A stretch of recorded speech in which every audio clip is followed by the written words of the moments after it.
In tonight's third and final presidential debate, Hillary Clinton said she won't add one penny to the national debt. Nope. Just hundreds and hundreds and hundreds and hundreds of trillions of pennies. Trump vs. Hillary starts now! You're tuning into the destination for TV superfan discussion, AfterBuzz TV. And now, let the buzz begin. That's right. We don't get to go before the king. The king has to go before we talk. Welcome to Trump versus Hillary, the third and final presidential debate. I'm Christian Bladt at Christian DMZ. To my left, camera right for those watching on YouTube, Chelsea Galicia at Chelsea Galicia. On the other side of the desk, Drexel Heard at Drexel Heard. Scott Moore at S-Man80, and we'll be joined momentarily by Stephen Helmkamp, who is in Las Vegas. But so much to go over. First of all, any excuse we have to play Elvis. Viva Las Vegas. It was, it didn't really feel quite as festive there at the Thomas and Mack Center at UNLV. But I'd like to sort of go around the studio before we bring in Stephen. We probably have a fairly good sense of how, all the different players feel. But always wild card, Chelsea. Oh, yeah. What did you think? I'm not saying who won, because I feel like there's going to be a trend in a certain direction. But overall, what did you think of the debate? Not that interesting. Heard it all before, except that Trump won't accept the results of the election. Which is huge. I mean, we could spend this whole show on the fact that he said that. Go ahead. There was a couple other things that were memorable. I mean, I don't know why it's so memorable, but Trump calling Hillary a nasty woman. Wrong. None of it was memorable. That and I don't know. Were there anything? There's going to be like three things I'm going to remember. I'll start with what I think the most noteworthy thing was, I guess, second to Trump saying he won't accept the results of the election. Chris Wallace, amazing. I think he did a great job. He kept them both in line, and there can't be any arguments of like, oh, he only cut off Trump when his time was over. No, he stopped Hillary when she was over, legitimately getting her to stop. Now, he didn't badger them. Like, he said, you're over time. And then he, let them speak a couple more seconds. And then I think he did a great job. I think he asked good questions. Far and away the best moderator of the bunch we've had for these debates. Do you think that's because he elected not to be a fact checker and allowed Trump to do it himself when he was saying, oh, yes, good question. I don't think that, I think all of the moderators, I think Lester Holt said the same thing, that it's not their job to fact check, but even so, there were still a few times where he did say, well, actually, Mr. Trump, you said this. But I think that that's probably the B story. The takeaway is the fact that Chris Wallace did a great job. Scott, your thoughts on... Yeah, I mean, going on what you're saying, if there was a winner of the debate tonight, it was Chris Wallace. I will vote for Chris Wallace if he announces his candidacy. He definitely, like you said, kept them in line. Overall, I feel like it was a wash. I think Trump started out actually well until he went off the rails. But he started well, appealing to his base that he needed, but he didn't expand it in any sense of getting any other voters. And I think Hillary did a great job as well, too. So it really just didn't change the trajectory of the race at all. And again, when he went off the rails at the end with his comments and everything, I think it ruined whatever he had tried to do at the beginning. But overall, I think it was a wash for both candidates. There was no real winners out of that one. I think that until, this was the longest we went in one of these debates, Drexel, before Trump got rattled. Mm-hmm. I think I tweeted it, but I believe it was 32 minutes. And that was impressive that we got that long. Because the first debate, first 20 minutes, other than the sniffling, Trump did a good job. This was a much more subdued Trump for that first half hour. And, then, it just takes... like we've talked about after the previous debates, you got to get the right buzzwords in there. You talk a little bit about daddy's loan, and you just start to chip away. But Drexel, your overall thoughts, moderator, performance of both candidates. I thought that, I agree with everybody. Chris Wallace was definitely the winner of the debate. But I think what the culmination of basically Donald Trump's entire campaign boiled down to is how he closed out the debate. Defending himself and not his actual policies. And Hillary Clinton, she knows what, if you know your policies, you're going to hear the same things over and over from Hillary Clinton, because she's going to say the same thing, because she is going to drill into the American people's heads exactly what she plans on doing. I thought that Donald Trump was fine at the beginning. When the bar is set so low, you're going to be fine. But also at the same time, he didn't feel like he had to be defensive with somebody from Fox News. So him going in with a moderator that he felt comfortable with, who he did not think was going to attack him. Yeah. But it turned out that Chris Wallace turned the tables quite a bit during the debate, and that's when you really started to see Trump say, "Oh, well, maybe I'm now being attacked by Chris Wallace, who is asking unfair questions." Or his father was a much better journalist than he was. Right. We'll hear that at some point tomorrow. Right, and the debate's rigged, and they probably should have had, Sean Hannity up there. So He was a bad hombre. he was a bad Oh, hombre. believe me, there'll be plenty of talk about hombres. But look, I think that there are a lot of particulars, and Alexis, if you could get our esteemed colleague, Mr. Stephen Helmkamp, on the line. He was not at the debate, but he's in Las Vegas. He was near the debate. He was debate adjacent. He was debate adjacent. So I'm sure sitting at the lounge at Trump, whatever. yeah, no. I think that he was basically there, rubbing shoulders or elbows, or what do you rub when? Well, it's Vegas, so a little bit. So joining us now from from Sin City himself, Mr. Stephen Helmkamp on Twitter at Stephen Helmkamp. Stephen, your thoughts on the scene, the spectacle there in Las Vegas? All right. I'll tell you what, guys. It is the energy. I'm here in the Trump lobby right now. I should have taken a bet. Trump Tower, and it's insane. We tried to take a cab. We did take a cab to the University of Las Vegas and tried to get in. Denied. We tried to find the public viewing station, which their TV was shut down. So we Ubered it back to the hotel. We missed the first little segment of the debate, but we were here in the lobby watching it, and it was insane. I mean, every person in the room is big time pro Trump. Shocking. There's a huge group here. Let me ask you an important question, Stephen. If you went over to the sports book, were they setting a line on how many times Trump used the word bigly? Yeah. I don't know if that line was created or not. I took the over. We're waiting for their arrival right now. There's a lot of motorcades pulling up and some unidentified people coming out of the cars, but it looks like the sons are going to be coming out. So when I first got to the hotel, I jumped on the elevator, and Kellyanne Conway jumped on with me, and I started talking to her about AfterBuzz and our show and how I am 1 versus 4, and she got a great laugh out of that and said, "I know the feeling." So she was great. And then Don Jr. was downstairs taking photos with some people and got rushed away by his wife. She totally took control of him. But yeah, it's a crazy scene here. Any sightings of Tiffany Trump by any chance? No, but her assistant is standing right next to me, actually. The assistant to Tiffany Trump. I know. Why would she have The assistant is. Yeah, she is. Probably somebody But to handle I'll her tell you media what, man, requests. all in all, this debate, I'm not sure what you guys thought, but I think Trump looked pretty strong in this debate. I felt like this was probably his best performance yet, not because I'm being biased, because I'm here right now and the whole room was applauding and whatnot, but honestly, just from my perspective, I really felt like he kicked her butt up and down.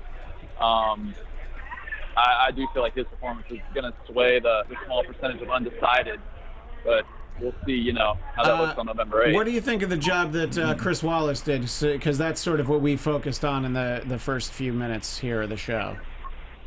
Yeah, I thought Chris Wallace was great. There was a lot of hype for him. A lot of people were excited about it. He was the first Fox News contributor to moderate a debate. I thought he did a really good job. I thought that Hillary started to pivot off of some of his questions, and he would stop her and be more direct about what the question was and try to keep her on message. I thought he did the same thing for Trump. He let him riff a little bit, but he also kept it in line and he calmed the audience down. I felt like he just had great points. I felt like he kept it moving. I liked at the end that he talked about entitlements, which hasn't been talked about yet. I mean, he covered the debt. He covered a lot of things. I love that he brought up the Haiti deal with Clinton. Oh, of course he and did. she did not have a clear answer for it, and she pivoted, but I love that he even brought it up. So I think that a lot of the American people got to have their voices heard tonight by some of the questions that Chris Wallace proposed. Do you find it that there was a fair amount from both candidates where they pivoted away? Case in point, former whoa boy, there's really a party there. Are you out at the pool at the Hard Rock, the clothing optional pool, Stephen? I noticed you didn't let us connect on video, but anyway, look, there were definitely comments, specifically Trump going out of his way to not explicitly point out the fact that he doesn't really want Roe versus Wade overturned. A few issues like that jumped out, some things that I was looking at on Twitter. But ultimately, do you feel like Chris Wallace was able to get at least decent answers from two very evasive candidates? Yeah, I absolutely do. I mean, I feel like he did a really great job. I would have loved to see him moderate all the debates. I think he did a really good job. He did it argue and debate back. Yeah. Like our previous moderators did. I felt like he just did a really sound job. I felt like he was neutral and did really well. I'd love to hear your guys' thoughts. What did you guys think of the performances and Chris Wallace himself?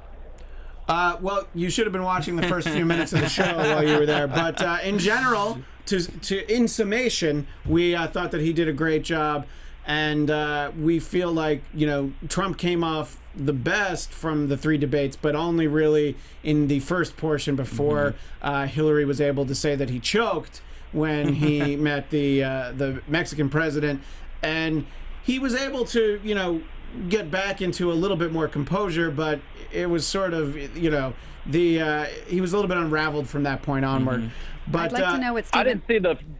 I didn't see that beginning part, but if that's where you said he was the strongest, wow. I mean, I think he was great throughout what I saw, the last two-thirds. I mean, where did he choke towards the end? Well, no, because she said that he choked when he met the Mexican president, and that upset him. Gotcha. And, as we've talked about here on the show, if you mention the $15 million debt from Daddy, which he says is only one, and some other facts say it was only 8, there's things like that. And, there were just some awkward moments when, Chris Wallace stated a fact.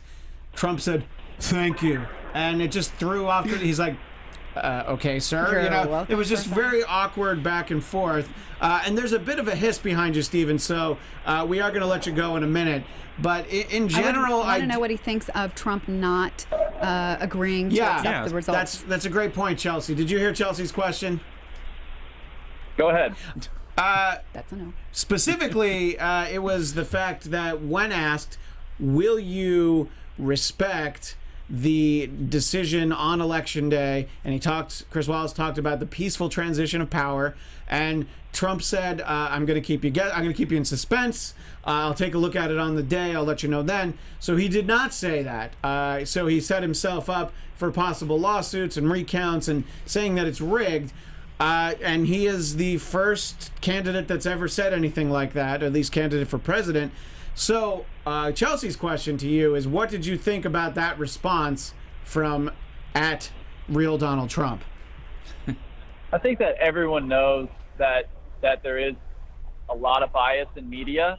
I think that a lot of stories are put out there without being verified. So when Trump made that comment, I think it just goes in play with what he's been saying, that it's rigged, that we saw what came out in the WikiLeaks with the DNC going after Bernie. We've seen Hillary Clinton's campaign go and start violence at these rallies like the one in Chicago. So it totally falls into that whole bit that a lot of this is swayed one way. Absolutely. So when he made that comment of, we'll see when we get there, I don't think that's going to shake anybody who's on the fence of, oh my God, he's not going to have an easy transition of power. Yeah, he will, but he's just pissed of what's going on. And I'm telling you, this is the uproar. This is why he has millions and millions of people voting for him, is because people know that there's corruption in government, and Hillary Clinton is the founder of that. Oh, dear God, that's a whole other level. So I think Stephen needs to run for politics. Hang on. We have a lot of voices. Stephen, finish your thought, and then Drexel wants to chime in. That's it. Okay. Go ahead. Listen, all right. I think at this point it's time to let Stephen go, because I'm not. Do you have anything specific to say? No, because I think that I don't want to hurt Stephen's feelings, so I'm just not going to say anything. So I think we can actually move on to the actual issues of the actual debate. But I will say this. I understand the frustration about corruption. I've been talking about that from the beginning. That's been Bernie's whole deal for why he ran for president. But to say that Hillary started it and that Trump has any solutions for it is just false. And it makes me think that you're a little cuckoo. Right, I'm just going to say I'm glad he's in Vegas because he's in Fantasyland, clearly. So he's not in reality right now, Stephen. I don't think there's anything fantastical about seeing that it's a corrupt system, and I think that millions, as he's talking about, millions of Americans do have these very specific concerns about Hillary Clinton. If they didn't, she'd be polling the way where Hillary expects her to be polling. If they didn't have the concerns, there wouldn't be a question about Haiti and her pay-for-play and her Clinton Foundation on a national stage of a 2016 presidential election. If millions of people didn't think so, they wouldn't bring it up in this debate. It's there. It's happening. I know you agree with me on this asset. Here's the thing. Going on. I'm not going to say I agree with you on anything because I'd be very afraid of what might be implied by that. But just because there's corruption going on some level doesn't mean everything is so corrupt that it's unreliable, and that Trump has any solution. Nobody said that everything is corrupt. Well, but if you're saying with the election or results. That Hillary started it. How in the world ridiculous. can you say that Hillary started it? Okay, Just I means misspoke. Hillary is a major part of it. No, that's fine. Hey, he's correcting major part of it. All right, well, let Drexel have a final comment to you, Stephen. Here's the thing that I don't think that folks like Stephen quite understand is that where Hillary Clinton is in this point of the election surpasses where Barack Obama was at this point in the election in both 2008 and 2012. So I think Hillary Clinton is doing a fine job where she is right now in terms of polling. She's polling in states that she really shouldn't be polling in.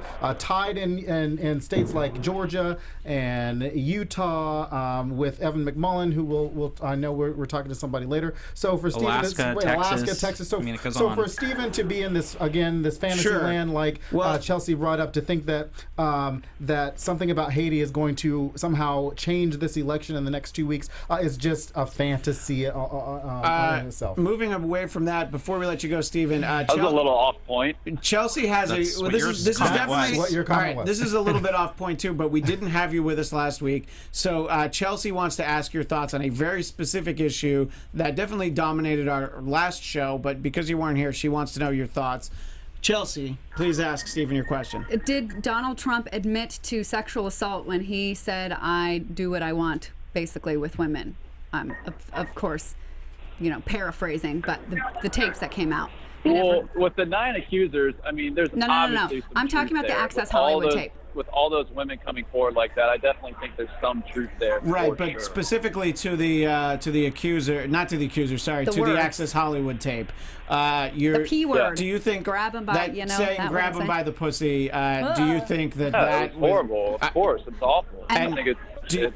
Do you think that that's him admitting or you supporting physical sexual assault towards women? I mean, I think it's admitting it. I think it's. I don't know if he's. I think it's. Yeah, I would say yes. Okay. To answer your question. And so you're comfortable voting for a man who admits to sexually assaulting women. I love how you love to imply all these things. It's a question.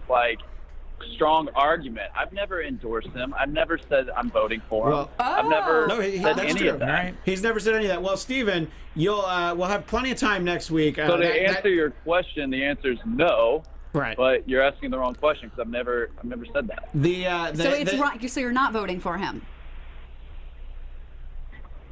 I don't know who I'm voting for, but I'll tell you that I live in California. Hillary Clinton has California won, but out of good conscience, I'm looking at the Green Party. I'm looking at Miss Jill Stein. I may be with her in Green. Well, if you watch the second half of our show, you'll find out a lot more about Evan McMullen, who we're going to talk to. He's not even on the about ballot that. in California. That's all right. He'll learn more, and so can our viewers. Stephen, we will have you back here in studio next week. Have fun in Vegas. And, on our next show, you will not be alone on the couch of dissent because our friend Michael Hausen will return next Tuesday. So there'll be the two of you. Next Wednesday. It's the next show that we have, Tuesday, which is Tuesday. But there's an issue on the time, which we'll talk about at the end of the show. Anyway, Stephen, thanks for taking time out of your Vegas vacation. Say hi to the Trumps when you run into them. And we got a motorcade rolling up right now. If you see Kellyanne Conway again, have her come on the show next week. All right, thank you, Stephen, at Stephen Helmkamp, and we'll talk amongst ourselves for a few minutes. Thank you. Go Stephen. ahead and text us Great any night. video that you get. Yeah, if you get any video, we'll post it online. I guess we'll tweet it out. I was going to say we'll post it on our Facebook page, and I'm like, wait, we don't have one of those. Do the kids even like Facebook anymore? I don't know. But make sure you check out our MySpace. So, in addition to the overall performance on the debate, we did touch on the very serious comments by Mr. Trump that he's not saying that he won't respect the results if he doesn't win, but he's leaving the door open. Are you a recovering lawyer, Chelsea? Or is That's a fair statement. That's how you put it. Yeah. Do you feel like that's just a simple matter of leaving the door open for legal challenges and recounts No, if you it can say seems that. close? You can say that. If it's close and I was faced in like an Al Gore situation, I might take those steps. Short of that, I will accept the result. Short of that, so he could have said that. Yeah, but do you you make it think very that? Do you think explicit. he's not saying it specifically for that reason? Whether or not what you would say, do you feel like that's why he's not saying, yeah, I'm gonna respect the result? No, because I think he will, bend it and come up with some sort of reason that somebody, rigged it and it was really his and he doesn't accept it. Because if he accepts it, then he has to accept that he may be a loser. Wow.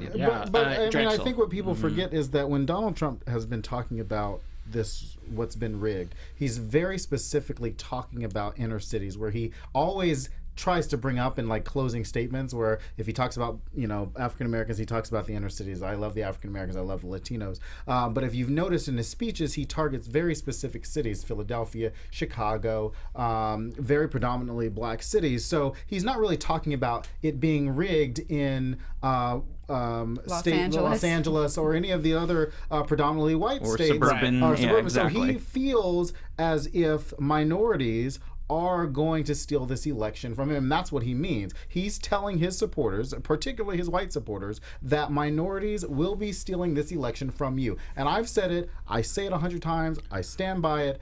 At the end of this election, when Hillary Clinton is elected, the white male majority will continue to be the minority, and that is what Donald Trump is afraid of. He is afraid that women and African Americans and Latinos and gays, and that's what his supporters are afraid of, will run the country as we should, because we are the majority at that point, and that is what they're afraid of. They're afraid of losing that power, and that is what the Trump campaign has been all about. It's that little dog whistle that you keep talking about, and it is definitely true.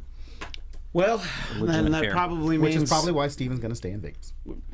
I mean, why would you leave? I literally ran out of Vegas when I was there, but I was like, please get me out of here. Vegas is a great place for a weekend, but then when is. you're there for a week, all of a sudden you're like, I think I just smell I like... need to see the sun again. Yeah. So obviously that was a fairly major comment, but we want to know what everybody who's watching right now, if we could bring up the chat. I'm watching it. You're right. He's watching now. the chat. Yeah. Is there anything you want to share? It's pretty contentious right now in the chat room between a few Is it people. because Stephen was on, and every time Stephen talks, people get upset, or they say, I "You will go, say girl." this, Olivia O. Since Stephen's, she said Stephen is the perfect reflection of Trump voters, saying one thing and completely contradicting themselves. But I mean, as he points out, he's not a Trump voter. But here's the problem with folks like Stephen, and I say this all the time, and I love Stephen as a friend. Obviously, we disagree quite a bit, but he doesn't really, like, you've never heard Stephen say, I agree with this policy. on anything, whether or not he agrees with the Hillary Clinton policy, whether or not he agrees with the Jill Stein policy, whether or not he agrees with the Donald Trump policy. It is always anti-Hillary, but it's never pro-anybody or anything. And that's the problem with a lot of Trump voters, that they're never going to win an argument based on policy or how to better themselves. Well, we can have that conversation with Stephen when he's here, although I do feel like he felt very comfortable with the Trump budget plan versus Hillary's, but we'll let him speak to that. He must be making well over and no, Mike Stephen is not from Vegas, but he's just calling it there. that. He's from Florida, Yes. much as our next guest and Scott, and they're taking over. But we want to know what everybody thinks in terms of what Donald Trump had to say about the possible results. Of course. Thanks, The Jeff. most outrageous thing that he said during the course of the debate, Donald Trump, that he should have won an Emmy for The Apprentice. Everybody knows that The Amazing Race is a much better show. Watch it It's just turn ridiculous. out better with Schwarzenegger. Watch him just melt down when the ratings for that show. foreigner coming to steal our jobs. Yeah, there you go. And what did Jeff Graham say? The problem is that conservatives don't have a candidate this year. It's absolutely true. Which will be reflected by our guest that we'll have in a few moments. Right. And I think they do have a candidate in Evan McMullen. I mean, as for some things that I've seen, he's been on MSNBC in the past week. He's been on CNN. I would never vote for him because I don't agree with him. But I think that he is a conservative candidate. At the same time, when people say conservative candidates, you look at Mike Pence. And Democrats did not do a very good job this season of dismantling Mike Pence. Donald Trump is very scary. But Mike Pence is even scarier. And that is what conservative candidates and conservative policies, that is the epitome of a conservative candidate, and that is equally as dangerous as anything else that Donald Trump has said this entire campaign. So we don't need an entire laundry list, but if you were to pick 2 or 3 things about Mike Pence that you think make him scarier than Donald Trump, I think that there might be people watching right now that might not think that there's anything scarier than Donald Trump. So what do you personally feel are much scarier things about Mike Pence? I think his record on women's issues and the way that he has governed the state of Indiana on women's issues. Obviously, we know Mike Pence from his record on LGBT rights. Right. You're talking about a candidate who started the whole freedom of religious bill, and it ended up getting slapped back on him, and then he tried to defend it, and then he continues to try to defend that position, and it is not right for the state of Indiana, and it is not right for America. And I think when you are backing a candidate like Donald Trump in terms of policies on immigration, that's where Mike Pence has stood as a congressman. That is where he stands now. His record on foreign policy, yeah, he voted for the Iraq War just like Hillary Clinton, so he's got some foreign policy blunders under his belt as well. So I think that people really have to look at what a conservative actually means, and does that mean religious, or does that mean economically conservative? Because he has also not helped the state of Indiana on his economic policy. So that's really what it comes down to. Go ahead, Well, Scott. no, I was going to say, and also a big thing to me was when he was defunding AIDS research and everything in the state as well. But the point is if you look at his record and you see right now, he was not going to win re-election, or if he did, it was going to be a very tough fight for governor. So this was an easy way for him to escape. And you see the Democratic candidate for governor there winning by huge numbers, and same thing for the Senate race right now, also trending Democratic, and the presidential race is definitely tightened up, and that's his home state. So you can see that he's actually not very popular there in his own home state from his own policies and what he's done for Indiana, and has not worked. And I'm really surprised that Hillary Clinton, she mentioned Judge Curiel today, and I'm really surprised that they have not linked the fact that Judge Curiel is from Indiana with Mike Pence. If Hillary would have got there and said, Judge Curiel, from Mike Pence's Indiana, bang, bang, bang. That's all she needed to say. And they haven't really done a great job, neither Tim Kaine or Hillary Clinton, of linking Mike Pence back to the Republican Party. And Barack Obama, when he came out, he gave a big speech about where the Republican Party actually is on issues.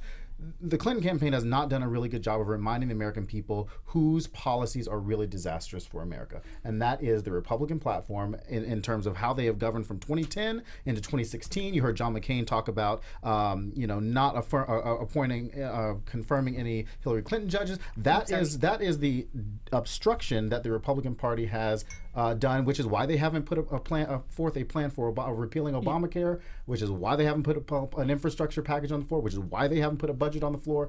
So, I mean, you could talk about this stuff all day that the Republicans have not been able to govern because they've been too busy trying to slap back the first black president. You sort of made me think of an interesting point that, the Clinton campaign hasn't done a good job of presenting issues. Mostly because there are so many distractions that every week there's No. I'm just saying. They can't even get down to it. I don't want people to misinterpret. The Clinton campaign has done a great job of bringing up the actual issues and the actual policies. You heard that from Secretary Clinton today. On the issues, when I talk about issues, when you say issues, I'm hoping you're talking about attack issues on other candidates, because that is what they have a trouble doing. They don't have a problem of Hillary Clinton doesn't have a problem getting up there and actually saying, hey, I stand here, I stand here, I stand here. Here's my policy on this, that, and the third. And we all know that. But to say that they don't she might say it. The point is, it's not resonating with people because of all the distractions. That's what I'm saying. It's like she can say all she wants to. It's not connecting because each week there's something else. Last week it was Billy Bush. Now we have, the allegations. Apparently they all lied. But apparently they've been debunked. But so there every week there's something else. I'd like to get our other guest, Sarah Rumph, in a moment because I want to talk to her about Evan McMullen. While we get connected with her, Chelsea, I made a note, and you can even see I wrote your name because I want to ask you this. Hillary said that the question from Chris Wallace was that donors to the Clinton Foundation got special access and about pay to play. How do you feel like she addressed those concerns? That's always been a major issue for you, so that's why I wrote your name next to it. Do you feel like she calmed down those fears at all, or you still feel exactly the same way you did? She's kind of skated over them. They weren't specifically addressed, but she doesn't need to because Trump is in such a bad place that she's not forced to really tackle these bigger, scarier issues. She could have walked herself down a dangerous path and led the conversation that we were all talking about into that subject. She's just better, sailing right over it, kind of ignoring it, which is a little bit frustrating because I would like to hear about it, but then I understand the tactic is don't bring up something new, don't get into something that is just a no-win issue for her. So I think the good thing that we Bernie supporters know, we know exactly what we're getting when we vote for Hillary, and so we'll elect her and then fight her or push her as much as we can. Push her in a more Bernie-like direction. Yes, and speaking of Bernie, I thought it was a very fun fact. I hope it is a fact that Paul Ryan came out and said that if the Senate flips to Democrats, that Bernie Sanders will be the chairperson of the Senate Budget Committee. Correct, which would allow him to have a lot of power and say over where our money goes. Is it because he's an independent? I actually don't know. Why was that? Here's the We're thing. just saying if he would actually be in that position. He can steer the Clinton budget to what they've agreed on, and I think that is very important. I don't think that Paul Ryan would have made. Paul Ryan is politicians are very calculated. Of course. I don't think that Paul Ryan made that comment off the cuff. I think he made that comment. I don't know that he's ever made a comment off the cuff. But I think he made that comment because he really wants Donald Trump to lose this election. And I think the only way to do that is to really engage the Bernie supporters and give them hope that Bernie. It was very smart to give them hope that Bernie will be the chairman. Now, I've said that Bernie will be a great chairman of the Senate Budget Committee. Either him or Elizabeth Warren, fine, whatever. I don't care who's at the top. But I think that Bernie Sanders. What were we talking about before that? I forgot because we were talking about Bernie Sanders. We were talking about the access for the Clinton Foundation. Right. So one of the things that I have not Access Hollywood. That was last week. One of the things that I have knowing politics, and we're all kind of political science nerds or whatever, is that we have an understanding of how things actually work. One of the things that has kind of been debunked when the AP kind of rolled out their whole thing on the Clinton Foundation was that a lot of the access was kind of didn't really go anywhere. It kind of hit a wall. Like either she had that conversation with them, and the problem is that people don't understand that the Democratic circle is very small. So if you're a donor, the chances are you're probably going to have a conversation with many people. Sure. But one of the things that I find interesting is that, and Hillary Clinton didn't bring it up in terms of access to the State Department, is how the White House has stayed so dry this whole election. Like nobody brings up the White House at all. Nobody says, "Hey, but the White House approved this deal."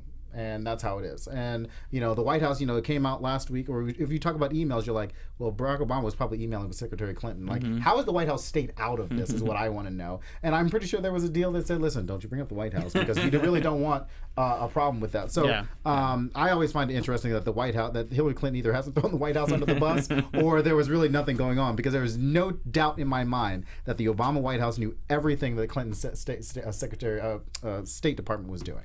So Alexis, if you could get Sarah Rumph at Rumph Shaker on the phone, that would be great.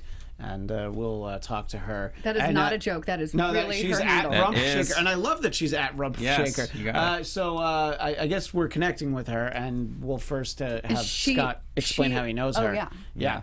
But that's the nice thing about the Skype graphic. You can see it like flashing, but it's not connected yet. Wait, before she is. I'm sorry. She's a former attorney from Florida. Has worked on many conservative Republican campaigns. Almost was really a fan with the retired word. Is the word conservative what threw you off? A little, yeah. She's been a never Trump from the beginning, so it's very exciting to get her perspective. Leave a message. Denied. Oh, no. We want to be... all right, now I'm going to have to defer. Okay, so yeah, Alexis will try again. That we're calling. And Scott will text her. I just want to bring up something that Jeff said, because I'm watching it in the chat room, is that, you have the secret chat. Why can't we see a secret chat? Is that he said that, we talked about the nasty comment that Hillary Clinton, that Donald Trump brought. At the very end. Nasty woman. Yeah. Right. And he said that Trump's biggest blunder tonight, for someone trying to escape accusation of misogyny, he called Hill a nasty woman. Huge mistake. Which will, and people have said, I've read it on Twitter, I've read it on Facebook, that will resonate with women across the board. And tonight, I thought that Hillary Clinton had one of her realest moments probably of the entire campaign, when she talked about how women feel when high on the line, when men belittle them, try to talk over them, try to do anything in that line. And that was really, I was like I think the entire room was like very quiet and like very focused on what she was saying, and it was a very real moment for her. Hi, Sarah, are you there? Moment. Yeah. Whoa, what was that noise? Oh, okay. Disconnected. All but right. what I was going to say is that Trump's insults were not just aimed at women; they were also aimed at bad hombres. Well, I'm glad you mentioned that, because I did want to talk about that, and I forgot. I meant to make a note to introduce you to the audience as our resident hombre, which now technically you said it means that you're hungry.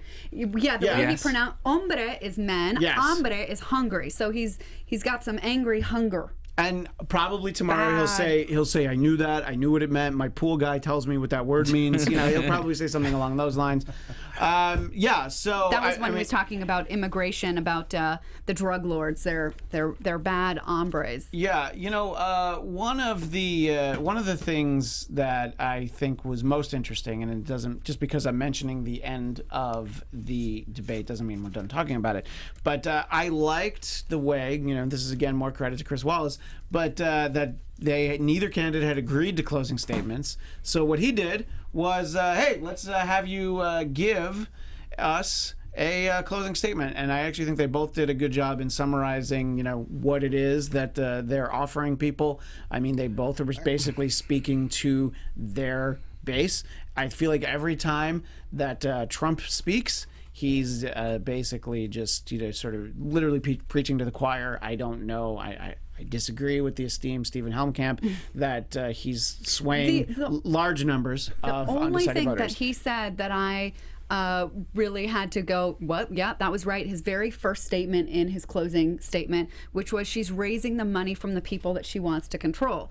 This is the only valid point that I thought that he had. Good thing that she is not running for dictator, and that it's, Congress and, down ballot, that the Democrats are hopefully becoming more progressive, and they're becoming aware of the problems of the corruption and are going to do something about it. So it's not just Hillary. She gets elected as president and passes whatever laws and represents only the special interest, because it's a balance, three-way balance, executive, legislative, and judicial. I don't think people know this, especially Trump, because he thinks that Hillary, since she's been around for 30 years, should have single-handedly been able to accomplish everything she desired to accomplish. There were a lot of things she should have done in the Senate unilaterally. Drexel, were you about to make a point? And I was just going to say, I thought that Hillary, this is the third time that Donald Trump has talked about, or second or third time that Donald Trump has brought up the fact that Hillary has been a legislator in her career. And this was a missed opportunity for Hillary Clinton to school Donald Trump on how the government actually works on national television. Yes. And Right, so, exactly. you know, I thought, Let's that tidy up that thought because our she should have guest done that. is here. Sarah Rumph, thank you for joining us here Yay, on finally Trump versus connected. Hillary. Now, let's give sort of basically the one or two sentence description of your background and what you're doing now. And I have in my notes here, there's apparently someone named Evan McMullen running for president. Aw. Yes, he is. Wow. Yes, he is. Anyway, I'm originally from Orlando, which is how I know Scott. Hi, Scott. Hi. And I now live in Austin, Texas. I love that accent already. I have been working on the Evan McMullin campaign. I'm the digital communications director. So if you like the stuff we're tweeting and putting on Facebook, then yay. And if you don't like it, then it must have been an intern. Yeah, no, but we're having a good time. We've got two. Our presidential candidate Evan and our vice presidential candidate Mindy Finn are both positive, intelligent, very good, devoted people, and are a lot nicer than anybody that was on stage tonight. And we're having a great time. Unlike either of the people on the stage tonight, apparently Evan McMullin is a conservative. Yes. Well, so that is very Yes. much not something that we saw tonight during the debate. And at what point in this process did you, obviously, you know, you're working for this campaign, but as the primaries went along, at what point did you start to realize that the party was going in a direction that was not something that you were comfortable supporting? Well, just to give you kind of some background on where I am politically, some issues I'm pretty libertarian and some issues I'm very conservative. So there's a lot of issues that I may not exactly agree with somebody, but I'd rather just the states handle it. If, you know, for example, if Massachusetts wants to set up their own government health care plan, then that's fine. I wouldn't want to vote for that in Texas, but if Massachusetts wants it, let them do it. And Evan actually lines up a lot with that kind of philosophy on a lot of issues. So I supported Marco Rubio in the primary. I knew him from Florida. I really liked his story. I liked the fact that he's a very positive kind of person. He wants to put ideas forward. He done some really good policy work when he was Speaker of the Florida House. I'm a big political nerd. I was looking forward to the Republican debate, thinking I was going to see Rand Paul and Ted Cruz arguing over the limits of security versus privacy. You know, we've got some great inspirational people and get some different perspectives, and instead it ended up this tabloid clown show. Yeah, no. Instead, you got to hear Donald Trump talk about his small hands and how, you know, they're actually not that small. Don't worry about it. Believe me. Yeah. Look, I can see how that was very discouraging. amazing. Yeah. I mean, you know, in terms of conservatives that I know, you know, Rand Paul is someone that they're very excited about, you know, just in terms of him being the kind of candidate that they wanted to see. And it feels like a lifetime ago that Rand Paul was running for president, because, you know, very quickly it came down to only a few candidates. And I think that a lot of people's favorites were gone by the point that it was really Trump and Cruz. So now I actually literally didn't know this until our co-host Drexel mentioned it. So even if someone like myself wanted to vote for Evan McMullin, I guess here in California we cannot vote for him. You can write him You in. can write No, him in. not true. You can write him in. Okay. You can Yes. write him in. Write him in, yes. And people have been a little skeptical of that, but let me tell you what I'm seeing from our online universe. Evan's on the ballot in 11 states. We're getting some crazy momentum. He's going to be a approved write-in candidate in all but about 5 or 6 states. California is an approved write-in state. You can write him in, and it will legally count. A couple years ago, Alaskans managed to write in Lisa Murkowski and elect her to Senate as an independent. Murkowski is a lot harder to spell. There is very little time, and Alaska has very strict rules or at least they did at the time, that you had to spell it perfectly. The vast majority of states allow intent of the voter. So even some minor spelling errors will still be counted. And I've already been making up some cute little memes and songs right into Win with McMullen, because it's spelled I-N, not E-N. That's true. And we're seeing, the poll after poll is showing that whether you're Democrat, Republican, Independent, that America is horrified by Hillary Clinton and Donald Trump. And once again, we watched a debate where they fight over who's the bigger liar, who's more corrupt, who has been responsible for the abuse of more women. I mean, this is horrifying. And then we have Evan, who served our country doing some major serious stuff with the CIA, is absolutely a policy wonk, is dedicated to the idea that people should be able to succeed and have the American dream, and is talking about these positive things that I really believe in and I'm excited to talk about. And it's just so refreshing. We without spending a penny over the past week or so, we've been getting over 2 million, a reach of over 2 million people on Facebook every single day without spending a dime. That's completely organic, and it's just going up. We're getting flooded with media requests, Sarah, and it's not just in Utah. This is a national thing. Well, Sarah, that's great to hear. We did get to you late, and we only have a few minutes left. So what I want to mention is at Evan_McMullen and also at Team McMullen.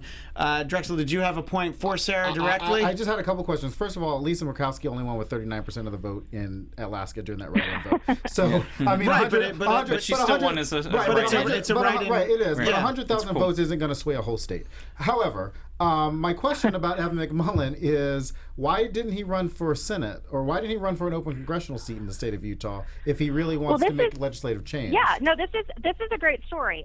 So he has spent his whole life not seeking the spotlight. I mean, if you think about what a CIA undercover officer is, that's the exact opposite of trying to be noticed. This effort has actually been several months in the planning before you ever heard his name. A friend of mine, Rick Wilson, who is one of the main strategic advisors, and Joel Sturby, who's a pollster out of Gainesville, Florida, they were putting together a plan. There was a PAC called Better for America that was working on ballot access. Evan had been the senior policy advisor for the House Republican Conference, and he was advising them. He wanted to be the policy director for this campaign. So he started putting together a platform that became the Evan platform.